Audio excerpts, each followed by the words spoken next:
The ceremony was less than 2 hours away when Don Ernesto entered the boutique with 2 assistants behind him. At the center of the room, beneath a white lamp, his dark navy suit stood freshly pressed. Beside it, a thin old man carefully adjusted the left sleeve. His shoes were worn, and his fingers were marked with small scars. Don Ernesto stopped. His face hardened at the sight of him so close to the garment he had bought as a symbol of prestige and social importance. "Don't touch it," Don Ernesto said, never raising his voice yet making every head turn. "That suit is worth more than everything you own." The old man slowly pulled back his hand. He did not argue or lower his head. He only studied the shoulder seam, like someone recognizing a wound he had already closed. The boutique manager stepped forward, nervous, but Don Ernesto was already ordering them to remove the man through the service door before his guests arrived that evening. Don Julián picked up an old measuring tape that had fallen beside the suit. Before leaving, he looked one last time at the sleeves, the collar, and the exact fall of the fabric. No one there knew those flawless lines had not come from the boutique. Don Ernesto smiled at himself in the mirror, pleased by the image of power the suit returned to him. Behind him, the old tailor crossed the service door in silence, carrying in his aching hands the secret that could change the entire night. Hours before that humiliation, Don Julián had opened his small workshop while the city was still dark. It sat at the back of an old arcade, between a locked hardware shop and a fabric warehouse. Inside, a yellow lamp lit the sewing machine, the neatly arranged spools, and a cup of cold coffee. His hands trembled when they rested, but the moment they held a needle, they recovered a precision that seemed to have survived both time and neglect inside that forgotten room. Elegant boutiques never placed his name on their labels. When a dress hung crooked, a jacket pulled at the shoulder, or an expensive suit was close to being ruined, they sent the garment through the back entrance. Don Julián accepted every job without questions.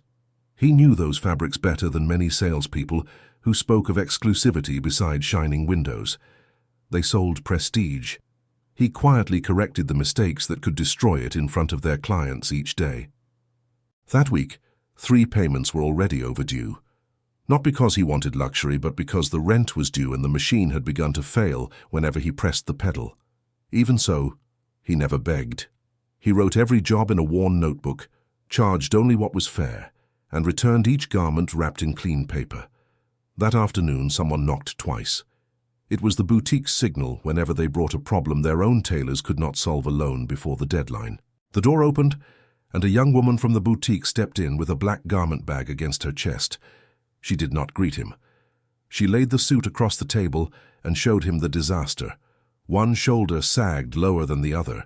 The sleeves pulled when the arms moved, and the back buckled in folds no pressing could hide. Don Ernesto had to wear it the next day. Don Julián ran his fingers over the cloth and knew simple adjustments would not save it. He would have to rebuild it. He worked as the arcade lights went out and city noise faded into the distance. He opened the lining without damaging the silk, corrected the shoulder line, and remade every stitch in the sleeves. By midnight, his fingers had begun to go numb. He rubbed his hands, drew a breath, and returned to the needle. No one from the boutique stayed to help him. On the table there were only pins, dark scraps, and a photograph of Don Julián beside the first tailor shop where he learned the trade.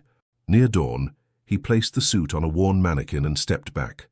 The fabric fell clean, the collar sat without wrinkles, and the sleeves looked made for Don Ernesto.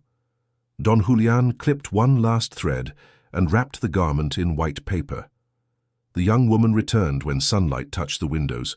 She smiled with relief at the result, but never said his name. She carried the suit out through the back door. Hours later, that same man would forbid him to touch the work he had saved. Don Ernesto tried on the suit before the main mirror, while 3 employees waited for his reaction. He raised his arms, rolled his shoulders, and took a few steps. Nothing pulled, nothing sagged. The fabric followed every movement as if it had been cut on his body that very morning. The manager smiled with relief and praised the excellence of the boutique. Don Ernesto adjusted his shirt cuff and studied his reflection, convinced his money had purchased that perfection. Don Julián was still beside a table, putting away the pins used in the final check. Don Ernesto saw him reflected behind him and his expression changed. He asked why that man was still there, so close to his guests and to such an expensive garment. The manager tried to explain that he was part of the team, but Ernesto cut her off.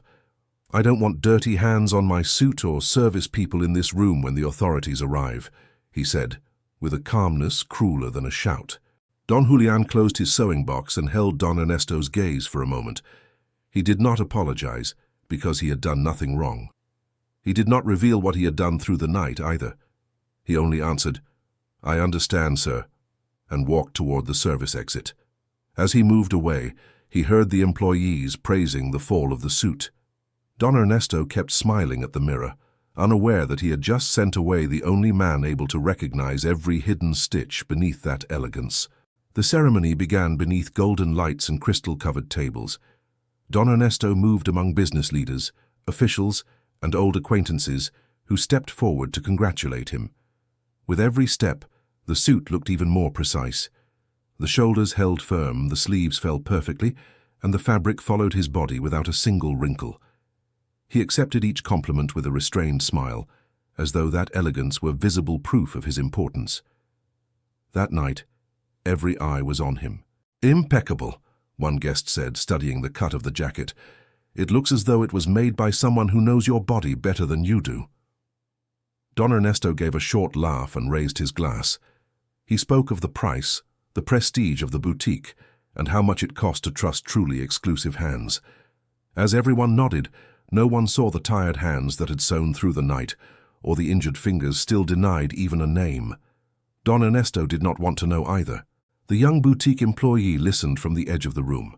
Every compliment weighed more heavily than the last. She knew the owner would accept all the credit, and that Don Julián would remain hidden behind a door no one noticed. Then an older businessman approached Don Ernesto, touched the shoulder seam with care and frowned in admiration. "This is no ordinary alteration," he said. "Who managed to make it fit like this?" The room turned toward Don Ernesto and fell completely silent. The boutique owner stepped forward before Don Ernesto could answer. Smiling at the guests, he began talking about the house's tradition, its imported fabrics, and the precision of its team. The young employee lowered her eyes. She had heard that speech before, every time a difficult garment came out flawless because of hands no one ever named. But that night, she remembered Don Julián crossing the back door with his sewing box pressed tightly against his chest in silence. "With respect, sir," she said, cutting through his explanation. "The boutique sold the suit, but Don Julián corrected the shoulders, the sleeves, and the entire drape." His name seemed to hang in the room. Some guests looked at the owner, others turned to Don Ernesto. The young woman explained that the old tailor had worked through the night because no one else could save the suit in time. The music had stopped, no glasses clinked. One simple truth now filled the entire room. Don Ernesto lowered his eyes to his sleeves. He remembered the worn shoes, the scarred fingers, and the words he had spoken before everyone. That suit was worth more than everything the old man owned.